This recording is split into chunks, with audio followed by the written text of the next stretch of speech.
Pertama-tama saya perlu bercerita sedikit terkait bagaimana saya mengenal Bapak Haidar Bagir. Saya sebut Bapak karena beliau sendiri sudah saya anggap sebagai orang tua saya. Setidaknya di wilayah pemikiran yang sangat-sangat membentuk bagaimana saya menghayati keberagamaan saya hingga saat ini. Saya merasa sangat terhormat karena akhirnya bisa belajar langsung dan mengomentari karya terbaru beliau. Jadi saya menulis makalah yang sangat sederhana dan sangat singkat sebagai bentuk pembelajaran saya. Semoga mudah-mudahan apa yang saya pelajari dari beliau itu bisa bermanfaat untuk merevitalisasi imajinasi saya dalam beragama di kemudian hari. Saya ingin mulai dari kegelisahan yang dikeluhkan oleh Pak Haidar Bagir di kehidupan kita saat ini ya. Jadi kita hidup di satu zaman yang serba cepat, serba seragam, serba angka algoritmik begitu. Sebenarnya bayangan orang ketika melihat fenomena semacam ini selalu diasumsikan bahwa itu adalah sebuah kemajuan, sebuah pencapaian yang itu akan dikuantifikasi oleh indeks dan lain seterusnya. Tetapi ada hal yang kira-kira perlu kita soroti lebih tajam bahwa sebenarnya itu juga punya harga yang harus dibayar mahal, yakni menyebabkan kedangkalan spiritualitas kita. Jadi semakin modern orang, kita lihat sebenarnya semakin gelisah manusia modern. Jadi janji-janji yang dibawa oleh modernitas itu ternyata tidak cukup mampu untuk memberikan kebahagiaan sejati bagi manusia. Beberapa negara-negara yang notabene-nya maju secara ekonomi, secara demokratis itu banyak kasus bunuh diri dan lain seterusnya. Jadi ada yang dihapus atau ada yang ditenggelamkan oleh modernitas, nuansa, subtilitas, kompleksitas yang menjadi ciri dari keberagaman sejati. Makanya kita lihat fenomena keberagamaan itu seperti aturan, ideologi politik atau doktrin yang beku. Seakan-akan kalau kita ngobrolin agama itu bayangannya itu takut. Entah itu takut masuk neraka, takut kena marah orang tua, guru, dosen atau otoritas ulama. Jadi tidak ada kelonggaran itu di situ. Maka kata Bapak itu apa yang kita butuhkan di era krisis ya. Saya mau nyebut itu sebagai sebuah krisis keberagamaan, yaitu adalah bagaimana kita memulihkan daya imajinatif dalam beragama. Jadi kalau mau dirangkul semua premis yang ingin dibilang dalam buku terbaru ini, yaitu bagaimana beragama secara imajinatif. Tentu sudah dijelaskan ya tadi bahwa imajinasi itu daya kreatif mental untuk menembus batas dari yang empiris. Jadi bukan saja apa yang ada, misalkan saya melihat botol ini, tetapi saya juga bisa mengimajinasikan apa yang mungkin bisa terjadi, berarti masa depan. Saya juga bisa mengimajinasikan apa yang telah terjadi bagi botol ini, berarti masa lalu. Dan mungkin saya juga bisa mengimajinasikan apa yang seharusnya terjadi bagi botol ini. Misalkan saya pakai minum, tidak dipakai untuk melempar orang, dan lain seterusnya. Jadi imajinasi itu berfungsi untuk menghubungkan persepsi indrawi kita dengan makna. Menjembatani apa yang kita sebut fakta empiris dengan nilai, sehingga ada satu hal yang tidak bisa ditangkap oleh persepsi indrawi kita, oleh kalkulasi rasional kita, dan itu hanya bisa dimediasi oleh horizon imajinatif kita. Apa yang dikeluhkan Pak Haidar Bagir ini menemukan satu resonansi yang cukup bagus oleh ada seorang profesor ahli Arabic Studies dan studi ilmu-ilmu keislaman di University of Münster di Jerman, namanya Profesor Thomas Bauer. Itu ada buku bagus yang diterjemahkan, buku sejarah Islam sebenarnya, judulnya A Culture of Ambiguity. Ada satu chapter di mana Bauer itu bercerita bahwa kita sekarang menghadapi satu fenomena Islamization of Islam. Kedengaran aneh istilahnya ya, Islamisasi Islam. Apa maksudnya Islamisasi Islam? Jadi kecenderungan di mana semua itu harus dinilai Islami supaya bisa disebut Islam. Jadi ketika misalkan pakai baju, oh bajunya harus Islami. Film harus Islami. Besok-besok kita akan menemukan fenomena gym atau tempat olahraga juga harus Islami. Dan ini sangat banyak di sekitar kita. Ini fenomena Islamisasi Islam. Jadi harus religius semua. Seakan-akan kalau tidak ada Islaminya, tidak sempurna beragama kita. Nah, ini yang disoroti oleh Bauer bahwa Islam itu sangat berbeda dengan Islam klasik. Jadi Islam klasik itu ada begitu banyak hal yang tidak ditangkap oleh religiusitas semata, tapi itu dirayakan oleh umat Muslim. Ada begitu banyak hal, seni, estetika, lukisan, puisi, teologi, filsafat, itu semua dirayakan di Islam klasik dan tidak melulu harus bertanya apakah ilmunya ini Islami atau tidak. Nah, ada satu riset ya dari Rusaihan Abbasi itu penelitian yang cukup bagus bercerita tentang the dunia binary in medieval Islamic thought. Selama ini kita menganggap bahwa ulama-ulama klasik itu membayangkan din dan dunia itu tidak bisa dipisah. Din itu agama, dunia itu keduniawiaan atau yang sekuler atau yang profan. Nah, ternyata temuan Abbasi itu menunjukkan bahwa di era klasik itu ulama itu melakukan pembedaan itu, bukan dipisahkan ya, dibedakan. Jadi hal-hal yang perkara religius di sini, hal yang perkara duniawi itu begini. Tetapi yang menarik adalah bahwa yang religius itu mengatur, mengamandoi, memberi nilai terhadap yang duniawi tadi.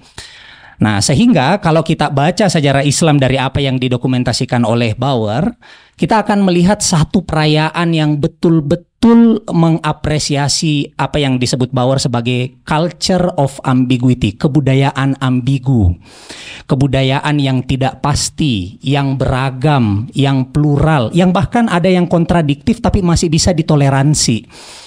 Nah, masuk era modern, itu seakan menepis dengan fenomena tadi ya, islamisasi Islam. Nah, dan Bauer melihat bahwa ini diperparah setidaknya oleh dua hal. Pertama, kita dijajah oleh masyarakat barat, kolonialisme barat itu mendatangkan satu bentuk cara hidup yang kira-kira yang mau dikejar itu bagaimana pasti, jelas, sederhana, monolitik, tunggal. Kira-kira begitu yang mau dibawa Barat. Karena Barat ketika datang ke dunia Islam, menjajah dunia Islam, Maroko, Mesir, termasuk juga bumi Nusantara itu berkelindan dengan dua perspektif yang mendasari peradaban Barat. Pertama, rasionalisme filosofis René Descartes ya, dan kemudian saintismenya Francis Bacon. Nah, umat Muslim yang menghadapi dunia sains dan filsafat diminta untuk mengajukan kepastian, itu nggak punya perangkat itu dalam pengertian berbeda kehidupan dan dinamikanya. Kemudian umat Muslim merespon tuntutan kepastian itu dengan kepastian skriptural. Jadi yang dicari itu bagaimana beragama itu pasti, apa ayatnya jelas, oh ini hukumnya jelas. Nah, ini yang disebut oleh Walid Soleh misalkan sebagai sebuah scriptural theology. Jadi cara kita beragama, berteologi itu apa-apa teks. Karena kita itu adalah konsekuensi dari penjajahan. Yang lebih menarik, ini bukan hanya prosesnya makin diperparah, bukan hanya oleh gara-gara kita dijajah Barat. Tetapi aktor-aktor Muslim sendiri itu berkontribusi terhadap upaya untuk mencari kepastian makna. Coba lihat, kita misalkan lihat di tafsir Al-Manar ya, muqaddimahnya Muhammad Abduh itu, kan kelihatan itu bahwa Abduh itu membayangkan bahwa tafsir itu harus jelas fungsinya, memberi hidayah, tidak boleh berakrobat di sana sini. Jadi makna yang sebelumnya dirayakan polivalen, kalau misalkan kita lihat di Imam Ibnu Jarir At-Tabari itu kan ada berlapis-lapis makna yang disebut. Di tafsir modern itu pasti tinggal satu itu. Kalau mungkin ada 1-2, tapi itu kepentingan supaya ada fungsinya, ada hidayahnya. Jadi kata Bauer, ulama modern juga mengambil kerangka yang sama dengan apa yang dipromosikan oleh Barat, tunggal, pasti, dan tentu saja pasti ada dimensi yang kristal yang bisa kita tangkap di sana. Nah, maka dari Bauer itu kita bisa belajar bahwa fenomena hari ini adalah fenomena yang bisa kita diagnosis sebagai agama tanpa imajinasi. Jadi itu menghapus kehidupan metafor, ambigu, permainan makna yang dirayakan oleh ulama-ulama kita. Oleh orang modern itu dianggap ancaman bagi keimanan. Seperti yang diceritakan Bapak tadi, berbeda sedikit, oh kafir kamu. Kan itu kan merasa terganggu itu keimanannya itu ya. Jadi kalau ngelihat yang berbeda sedikit, padahal mungkin sesama Muslim, apalagi kalau udah menyeberang berbeda non-Muslim, itu udah lebih takut lagi itu. Kita bisa tes misalkan, coba di ruangan ini yang punya sahabat non-Muslim angkat tangan, kan? Sahabat ya, saya bilang sahabat bukan sekedar kenal. Nah, itu jadi kelihatan ini yang di belakang-belakang mungkin ada kenalan tapi belum bersahabat. Bisa jadi saya berprasangka baik bahwa mungkin karena di kampus UIN ya, kalau misalkan di kampus yang notabene-nya bukan UIN mungkin bisa jadi lebih banyak sahabatnya. Tapi kita juga perlu kritik diri, jangan-jangan kita nggak mau bersahabat dengan muslim karena non-muslim karena kita takut iman kita terganggu nanti misalkan. Itu krisis imajinasi. Jauh sebelum itu di buku ini Pak Haidar itu sudah mengilustrasikan kegelisahan serupa bahwa makin kesini kok orang Indonesia yang dulu beragamanya lembut, rendah hati, mengapresiasi keragaman, sekarang kok makin suka memusuhi orang, suka bertengkar, dan itu kita lihat ya di media sosial itu sangat dibanjiri dengan fenomena seperti itu. Maka saya melihat ada kesamaan dari apa yang disebutkan oleh Bapak dengan Bauer bahwa krisis spiritual kita di era modern ini adalah krisis imajinasi. Jadi kalau saya mau terjemahkan, apa yang berusaha diusulkan oleh Bapak adalah mengembalikan culture of ambiguity, mengembalikan budaya ambigu di mana kita itu tidak gampang untuk memastikan sesuatu, mengembalikan di mana kita itu sangat apresiatif terhadap kemajemukan bahkan ketika hal tersebut itu bertentangan dengan kita. Ada satu riset bagus ya dari Shahab Ahmed di What is Islam. Dia ngasih satu konsep bagus tentang apa sebenarnya Islam. Islam itu adalah hasil dari pergulatan hermeneutik penafsiran manusia dengan wahyu, hermeneutical engagement bahasa Ahmed. Jadi kalau kita lihat Sufi itu Islami, filsuf itu Islami, seni itu Islami, fikih itu Islam, semuanya Islami. Cuman ketika saya bertanya ke teman-teman sekarang, bayangan kita Islam itu apa? Ya halal haram saja, fikih saja. Padahal ada begitu banyak varian Islam yang itu kata Ahmed itu semuanya Islami, tapi kita tidak rayakan lagi hari ini. Itu yang pertama. Yang kedua, sekaitan dengan bagaimana sebenarnya kaitannya dengan Al-Quran. Kebetulan background studi saya Bapak ini hermeneutika Quran. Saya ngelihat bahwa cara kita membaca Quran seperti yang sudah dijelaskan panjang lebar oleh Bapak juga itu butuh imajinasi. Saya merujuk ke satu penelitian, sebenarnya ini penelitian disertasi ya dari Tahsin Thafir. Dia seorang asisten profesor di Department of Religion Princeton University. Thafir itu meneliti satu mufassir besar namanya Syarif Ar-Radi, nulis buku manual tafsir Haqaiqut Ta'wil fi Mutasyabihit Tanzil. Nah, judul disertasi yang kemudian dipublikasi itu judulnya Beyond Sectarianism, di mana Thafir itu menunjukkan bahwa ayat Quran yang bersifat ambigu, anak-anak IAT pasti pernah dengar al-mutasyabih itu bukan kekurangan wahyu. Kan kita sering lihat ya bahwa Al-Quran itu mengklaim bahwa dia itu kitabun mubin, jelas, memberikan petunjuk, cahaya, obat. Tapi kok kenapa Al-Quran itu menggunakan ayat-ayat yang ambigu? Kalau dia mau jelas harusnya pakai ayat yang muhkam saja, yang jelas. Kenapa harus menggunakan ambigu? Nah, Tahsin Thafir menunjukkan bahwa oleh Syarif Ar-Radi justru yang menjadikan Al-Quran itu sebagai kekuatan kitab sucinya adalah terletak pada keambiguannya. Kenapa? Karena dengan adanya ayat mutasyabih itu kayak semacam undangan bagi kita. Kalau bahasa Pak Quresyap itu Al-Quran itu hidangan ilahi yang kita disajikan oleh undangan itu, supaya kita itu mau membaca secara serius, mentadaburi, kemudian merenungkan maknanya. Dan di situ ada proses yang sering disebutkan Al-Quran, tadabur, tazakur, ta'akul, dan lain seterusnya. Nah, oleh karenanya saya mau nyebut ini imajinasi hermeneutik ya. Saya sebut apa yang ditawarkan oleh Bapak sebagai takwil itu, bahwa itu adalah satu seni memahami untuk merayakan mutasyabihnya Quran. Nah, dan mutasyabih tadi tentu itu peran pembaca yang besar, bukan teks. Kalau kita lihat teks seperti yang dijelaskan oleh Bapak tadi itu, kata Imam Ali bin Abi Thalib di Nahjil Balago itu, Al-Qur'anu baina daffatil mushaf la yantiku bilisanin wa inna balla budda min tarjumanin wa inna ma yantiku bihir rijal. Jadi Al-Qur'an itu hanyalah dua lembaran yang tidak bisa berkata apa-apa, diam, somit. Nah, harus diterjemahkan dan yang menerjemahkan itu manusia. Untuk bisa menerjemahkan itu kita butuh yang namanya imajinasi. Nah, maka kata Bapak, kitab suci tanpa imajinasi itu akan kehilangan kedalaman makna. Oleh karena itu membaca kitab suci menggunakan imajinasi berarti kita masuk ke dalam kompleksitas simbol, ke dalam kompleksitas metafora. Tadi yang seperti yang dikasih contoh terkait dua busur itu. Kalau cuma baca terjemahan Kementerian Agama sulit kita itu memahami apa maksudnya itu dua busur. Nah, maka wahyu itu adalah medan penafsiran yang kita diundang untuk membaca. Itu kayak ajakan ayo baca, ayo berimajinasi ketika membaca Al-Quran. Nah, apa yang dipromosikan oleh Bapak itu sebenarnya sejalan dan bisa kita tempatkan dalam tren perkembangan kajian Al-Quran dan hermeneutik dalam beberapa dekade belakangan. Misalkan ada seorang pemikir besar dari Iran itu namanya Abdul Karim Soros. Di buku Bastut Tajribah An-Nabawiyah, Soros bercerita bahwa yang memungkinkan Allah itu berkomunikasi kepada manusia itu kan Nabi Muhammad. Nah, itu tadi ada kerangka yang bundar tadi itu alam ruhani kita andaikan bahwa itu adalah firman Tuhan. Itu nggak mungkin bisa ditangkap oleh kita yang manusia biasa.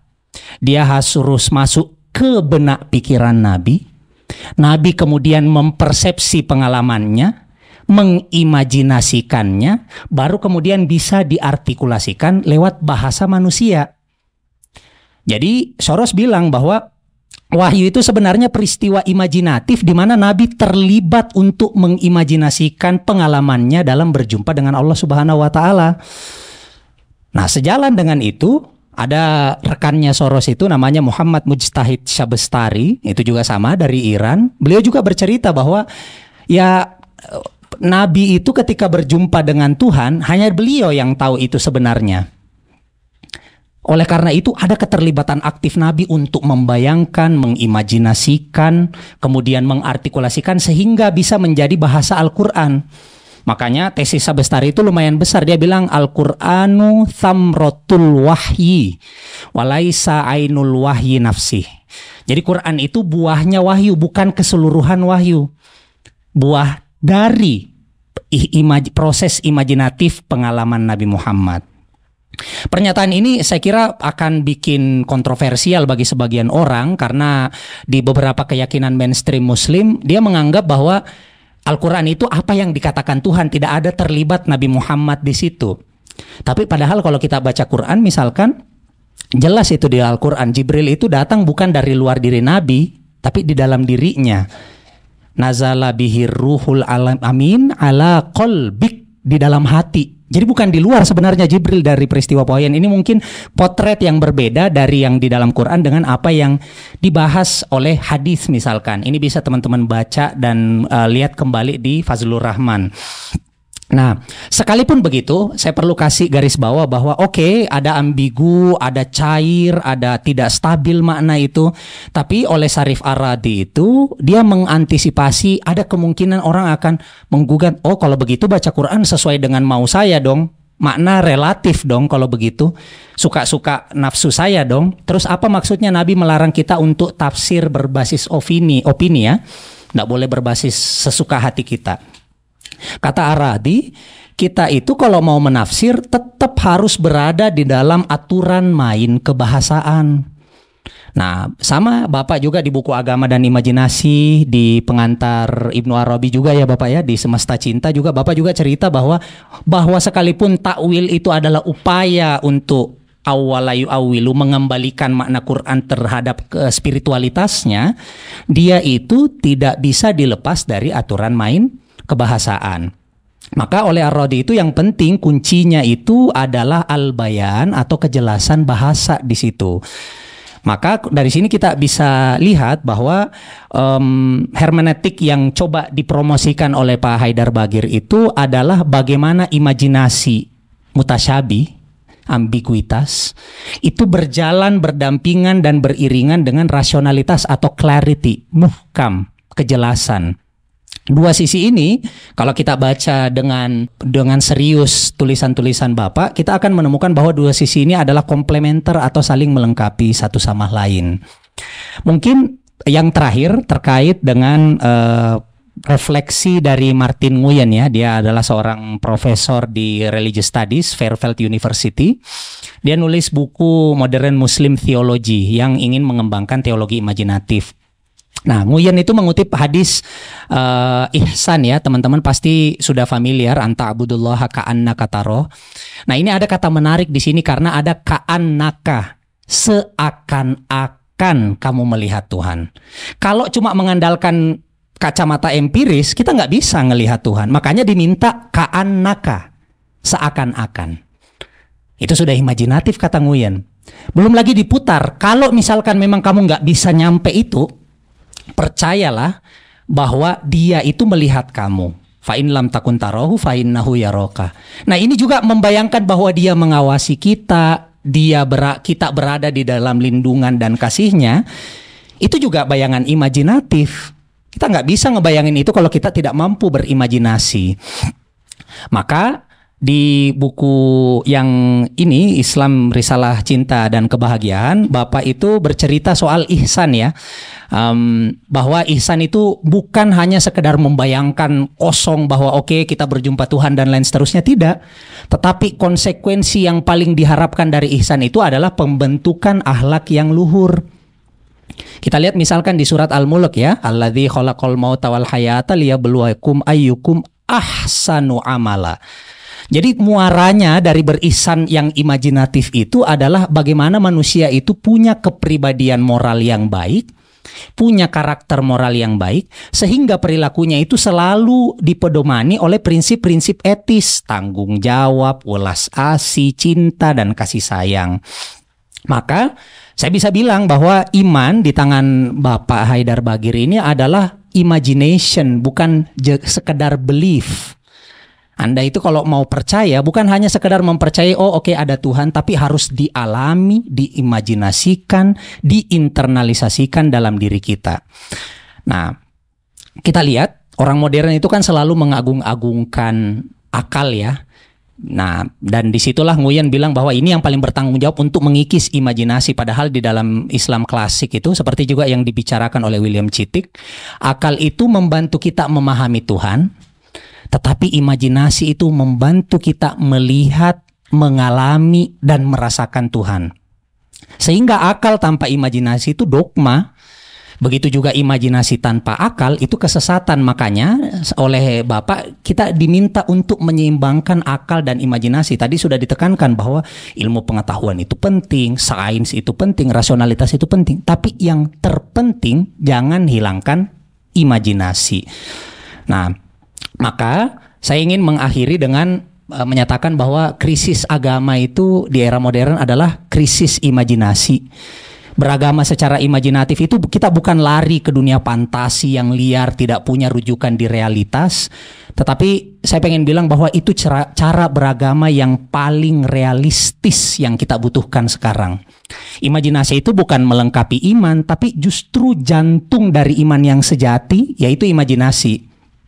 Maka kita kalau berimajinasi, agamanya didasarkan pada imajinasi, maka agama kita akan menjadi apa yang diharapkan oleh Bapak itu lembut, penuh kasih dan terbuka. Itu saya kira apa yang selalu dipromosikan secara konsisten oleh Bapak ya, Islam cinta.